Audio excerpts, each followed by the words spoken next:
शुक्रवार के दिन माँ संतोषी का व्रत पूजन किया जाता है, जिसकी कथा इस प्रकार से है। एक बुढ़िया थी, उसके 7 बेटे थे। 6 कमाने वाले थे जबकि एक निकम्मा था। बुढ़िया 6 बेटों की रसोई बनाती, भोजन कराती और उनसे जो कुछ जूठन बचती वह 7वें को दे देती।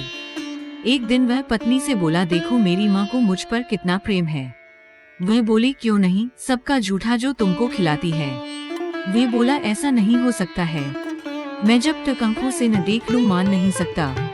बहू हंसकर बोली, देख लोगे तब तो मानोगे।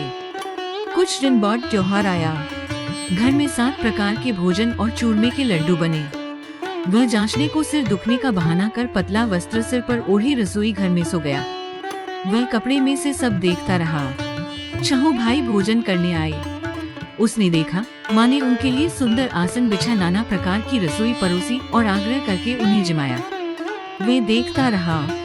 6 भोजन करके उठे तब माँ ने उनकी झूठी थालियों में से लड्डुओं के टुकड़े उठाकर एक लड्डू बनाया। जूठन साफ कर बुढ़िया माँ ने उसे पुकारा, बेटा 6 भाई भोजन कर गए, अब तू ही बाकी है, उठ तू कब खाएगा। वह कहने लगा, माँ मुझे भोजन नहीं करना, मैं अब परदेश जा रहा हूँ। माँ ने कहा, कल जाता हो तो आज चला जा। वह बोला, हाँ आज ही जा रहा हूँ। ये कहकर वह घर से निकल गया। चलते समय पत्नी की याद आ गई। वह गौशाला में कंडे थाप रही थी। वहाँ जाकर बोला, हम जावे परदेस आवेंगे कुछ काल, तुम रहियो संतोष से धर्म आपनो पार। वे बोली, जाओ पिया आनंद से हमारो सोच हटाए, राम भरोसे हम रहें, ईश्वर तुम्हें सहाय। 2 निशानी आपनी देख धरु में धीर, सुधी मति हमारी बिसारियो रखियो मन गंभीर। वह बोला, मेरे पास तो कुछ नहीं, ये अंगूठी है सोले और अपनी कुछ निशानी मुझे दे। वह बोली, मेरे पास क्या है, ये गोबर भरा हाथ है। ये कहकर उसकी पीठ पर गोबर के हाथ की थाप मार दी। वह चल दिया। चलते चलते दूर देश पहुंचा। वहाँ एक साहूकार की दुकान थी। वहाँ जाकर कहने लगा, भाई मुझे नौकरी पर रख लो। साहूकार को जरूरत थी, बोला, रह जा। लड़के ने पूछा, तनख्वाह क्या दोगे। साहूकार ने कहा, काम देखकर दाम मिलेंगे। साहूकार की नौकरी मिली। वह सुबह 7 बजे से 10 बजे तक नौकरी बजाने लगा। कुछ दिनों में दुकान का सारा लेन देन, हिसाब किताब, ग्राहकों को माल बेचना सारा काम करने लगा। साहूकार के 7-8 नौकर थे, वे सब चक्कर खाने लगे। ये तो बहुत होशियार बन गया। सेठ ने भी काम देखा और 3 महीने में ही उसे आधे मुनाफे का हिस्सेदार बना लिया। वह कुछ वर्ष में ही नामी सेठ बन गया और मालिक सारा कारोबार उस पर छोड़कर चला गया। इधर उसकी पत्नी को सास ससुर दुखा देने लगे। सारी गृहस्थी का काम करा के उसे लकड़ी लेने जंगल में भेजते। इस बीच घर के आटे से जो भूसी निकलती उसकी रोटी बनाकर रख दी जाती और फूटे नारियल की नारेली में पानी। एक दिन वह लकड़ी लेने जा रही थी। रास्ते में बहुत सी स्त्रियां संतोषी माता का व्रत करती दिखाई दी। वह वहां खड़ी होकर कथा सुनने लगी और पूछा, बहनों तुम किस देवता का व्रत करती हो और उसके करने से क्या फल मिलता है। यदि तुम इस व्रत का विधान मुझे समझा कर कहोगी तो मैं तुम्हारा बड़ा एहसान मानूंगी। तब उनमें से एक स्त्री बोली, सुनो, ये संतोषी माता का व्रत है। इसके करने से निर्धनता, दरिद्रता का नाश होता है और जो कुछ मन में कामना हो सब संतोषी माता की कृपा से पूरी होती है। तब उसने उससे व्रत की विधि पूछी। वे बोली, 1.25 आने का गुड़ चना लेना, इच्छा हो तो 5.25 आने का लेना या 1.25 रुपए का भी सहूलियत के अनुसार लाना। बिना परेशानी और श्रद्धा व प्रेम से जितना भी बन पड़े सवाया लेना। प्रत्येक शुक्रवार को निराहार रहकर कथा सुनना, इसके बीच क्रम टूटे नहीं, लगातार नियम पालन करना। सुनने वाला कोई न मिले तो घी का दीपक जला उसके आगे या जल के पात्र को सामने रखकर कथा कहना। जब कार्य सिद्ध न हो नियम का पालन करना और कार्य सिद्ध हो जाने पर व्रत का उद्यापन करना।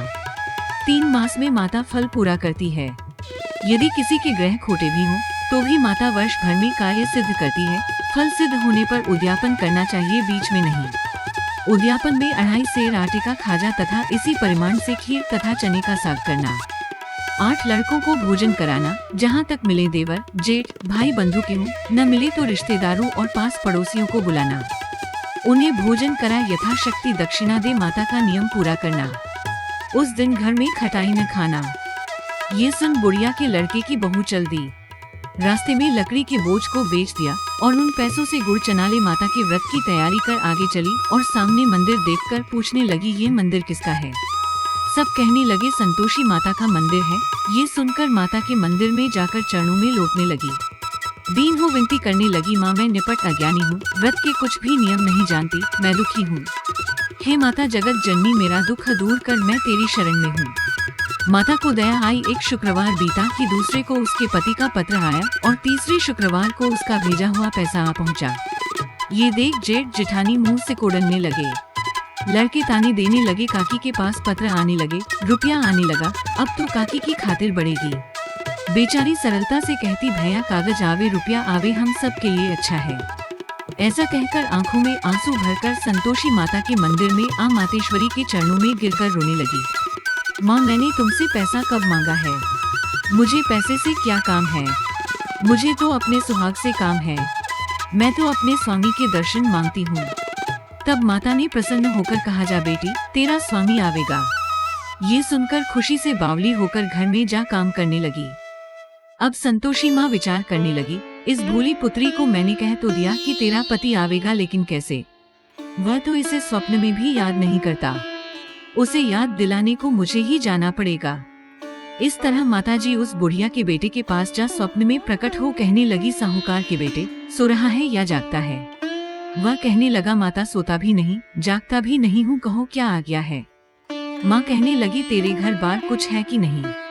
वह बोला, मेरे पास सब कुछ है, माँ बाप है, बहू है, क्या कमी है? माँ बोली, भोले पुत्र तेरी बहू घोर कष्ट उठा रही है, तेरे माँ बाप उसे त्रास दे रहे हैं, वह तेरे लिए तरस रही है, तू उसकी सुध ले। वह बोला, हाँ माताजी यह तो मालूम है, परंतु जाऊँ तो कैसे? परदेश की बात है, लेन देन का कोई हिसाब नहीं, कोई जाने का रास्ता नहीं आता, कैसे चला जाऊँ? माँ कहने लगी, मेरी बात मान, सवेरे नहा धोकर संतोषी माता का नाम ले, घी का दीपक जला दंडवत कर दुकान पर जा बैठ। देखते देखते सारा लेन देन चुक जाएगा, जमा का माल बिक जाएगा, सांझ होते होते धन का भारी ठहर लग जाएगा। अब बूढ़े की बात मानकर वह नहा धोकर संतोषी माता को दंडवत घी का दीपक जला दुकान पर जा बैठा। थोड़ी देर में देने वाले रुपया लाने लगे, लेने वाले हिसाब लेने लगे। कोठे में भरे सामान के खरीदार नकद दाम दे सौदा करने लगे। शाम तक धन का भारी ठेर लग गया। मन में माता का नाम ले चमत्कार देख प्रसन्न हो घर ले जाने के वास्ते गहना कपड़ा सामान खरीदने लगा। यहाँ काम से निपट तुरंत घर को रवाना हुआ। उधर उसकी पत्नी जंगल में लकड़ी लेने जाती है, लौटते वक्त माताजी के मंदिर में विश्राम करती। वह तो उसके प्रतिदिन रुकने का जो स्थान ठहरा, धूल उड़ती देख वह माता से पूछती है, हे माता ये धूल कैसे उड़ रही है? माता कहती है, हे पुत्री तेरा पति आ रहा है, अब तू ऐसा कर लकड़ियों के 3 बोझ बना ले, एक नदी के किनारे रख और दूसरा मेरे मंदिर पर व तीसरा अपने सिर पर। तेरे पति को लकड़ियों का गट्ठर देख मोह पैदा होगा, वह यहाँ रुकेगा, नाश्ता पानी खाकर माँ से मिलने जाएगा, तब तू लकड़ियों का बोझ उठाकर जाना और चौक में गट्ठर डालकर जोर से आवाज लगाना, लो सासू जी लकड़ियों का गट्ठर लो, भूसी की रोटी दो, नारियल के खेबड़े में पानी दो, आज मेहमान कौन आया है। माताजी से बहुत अच्छा कहकर वह प्रसन्न मन से लकड़ियों के 3 गट्ठर बनाए, एक नदी के किनारे पर और एक माताजी के मंदिर पर रखा। इतने में मुसाफिर आ पहुँचा। सूखी लकड़ी देख उसकी इच्छा उत्पन्न हुई कि हम यहीं पर विश्राम करें और भोजन बनाकर खा पीकर गांव जाएं। इसी तरह रुककर भोजन बना, विश्राम करके गांव को गया, सबसे प्रेम से मिला। उसी समय सिर पर लकड़ी का गट्ठर लिए वो उतावली सी आती है, लकड़ियों का भारी बाज आंगन में डालकर जोर से 3 आवाज देती है, लो सासू जी लकड़ियों का गट्ठर लो, भूसी की रोटी दो, आज मेहमान कौन आया है। ये सुनकर उसकी सास बाहर आकर अपने दिए हुए कष्टों को भुलाने हेतु कहती है, बहू ऐसा क्यों कहती है, तेरा मालिक ही तो आया है, आ बैठ मीठा भात खा, भोजन कर, कपड़े गहने पहन। उसकी आवाज सुन उसका पति बाहर आता है, अंगूठी देख व्याकुल हो जाता है। माँ से पूछता है, माँ ये कौन है? माँ बोली, बेटा ये तेरी बहू है, जब से तू गया है तब से सारे गांव में भटकती फिरती है, घर का काम काज कुछ करती नहीं, 4 पहर आकर खा जाती है। वह बोला, ठीक है माँ मैंने इसे भी देखा और तुम्हें भी, अब दूसरे घर की ताली दो उसमें रहूंगा। माँ बोली, ठीक है जैसी तेरी मर्जी। तब वह दूसरे मकान की 3री मंजिल का कमरा खोल सारा सामान जमाया। एक दिन में राजा के महल जैसा ठाट बाट बन गया। अब क्या था, बहुत सुख भोगने लगी। इतने में शुक्रवार आया। उसने पति से कहा, मुझे संतोषी माता के व्रत का उद्यापन करना है। पति बोला, खुशी से कर लो। वो उद्यापन की तैयारी करने लगी। जेठानी के लड़कों को भोजन के लिए कहने गई। उन्होंने मंजूर किया, परंतु पीछे से जेठानी ने अपने बच्चों को सिखाया, देखो भोजन के समय खटाई मांगना, जिससे उसका उद्यापन पूरा न हो। लड़के जीमने आए खीर खाना पेट भर खाया, परंतु बाद में खाते ही कहने लगे, हमें खटाई दो, खीर खाना हमको नहीं भाता, देखकर अरुचि होती है। वह कहने लगी, भाई खटाई किसी को नहीं दी जाएगी, ये तो संतोषी माता का प्रसाद है। लड़के उठ खड़े हुए, बोले पैसा लाओ। भोली बहू कुछ जानती नहीं थी, उन्हें पैसे दे दिए। लड़के उसी समय हट करके इमली खटाई ले खाने लगे। ये देखकर बहू पर माताजी ने कोप किया। राजा के दूत उसके पति को पकड़ कर ले गए। जेठ जेठानी मन माने वचन कहने लगे, लूट लूट कर धन इकट्ठा कर लाया है, अब सब मालूम पड़ जाएगा जब जेल की मार खाएगा। बहू से ये सहन नहीं हुए, रोती हुई माताजी के मंदिर गई, कहने लगी, हे माता तुमने क्या किया? हंसा कर अब भक्तों को रुलाने लगी। माता बोली, बेटी तूने उद्यापन करके मेरा व्रत भंग किया है। वह कहने लगी, माता मैंने कुछ अपराध किया है, मैंने तो भूल से लड़कों को पैसे दे दिए थे, मुझे क्षमा करो, मैं फिर तुम्हारा उद्यापन करूंगी। माँ बोली, अब भूल मत करना। वह कहती है, अब भूल नहीं होगी, अब बतलाओ वे कैसे आवेंगे? माँ बोली, जा पुत्री, तेरा पति तुझे रास्ते में आता मिलेगा। वह निकली, राह में पति आता मिला।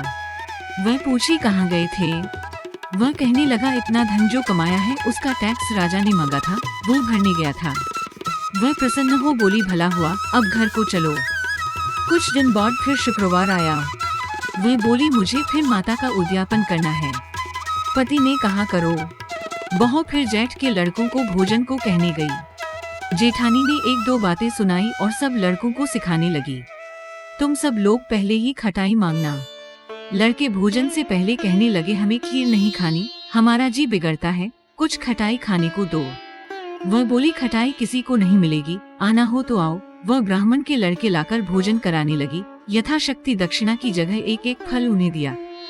संतोषी माता प्रसन्न हुई। माता की कृपा होते ही 9वें मास में उसके चंद्रमा के समान सुंदर पुत्र प्राप्त हुआ। पुत्र को पाकर प्रतिदिन माताजी के मंदिर को जाने लगी। माँ ने सोचा, ये रोज आती है, आज क्यों न इसके घर चलूं। ये विचार कर माता ने भयानक रूप बनाया, गुड़ चने से सना मुख, ऊपर सूंड के समान होठ, उस पर मक्खियाँ भिन भिन कर रही थी। देहली पर पैर रखते ही उसकी सास चिल्लाई, देखो रे, कोई चुड़ैल डाकिन चली आ रही है, लड़को इसे भगाओ, नहीं तो किसी को खा जाएगी। लड़के भगाने लगे, चिल्लाकर खिड़की बंद करने लगे। बहू रोशनदान में से देख रही थी, प्रसन्नता से पगली बन चिल्लाने लगी, आज मेरी माताजी मेरे घर आई है, वह बच्चे को दूध पीने से हटाती है। इतने में सास का क्रोध फट पड़ा। वे बोली, क्या उतावली हुई है? बच्चे को पटक दिया। इतने में माँ के प्रताप से लड़के ही लड़के नजर आने लगे। वे बोली, माँ मैं जिसका व्रत करती हूँ ये संतोषी माता है। सबने माताजी के चरण पकड़ लिए और विनती कर कहने लगे, हे माता, हम मूर्ख हैं, अज्ञानी हैं, तुम्हारे व्रत की विधि हम नहीं जानते, व्रत भंग कर हमने बड़ा अपराध किया है, जग माता आप हमारा अपराध क्षमा करो। इस प्रकार माता प्रसन्न हुई। बहू को प्रसन्न हो जैसा फल दिया वैसा माता सबको दे, जो पड़े उसका मनोरथ पूर्ण हो। बोलो संतोषी माता की जय।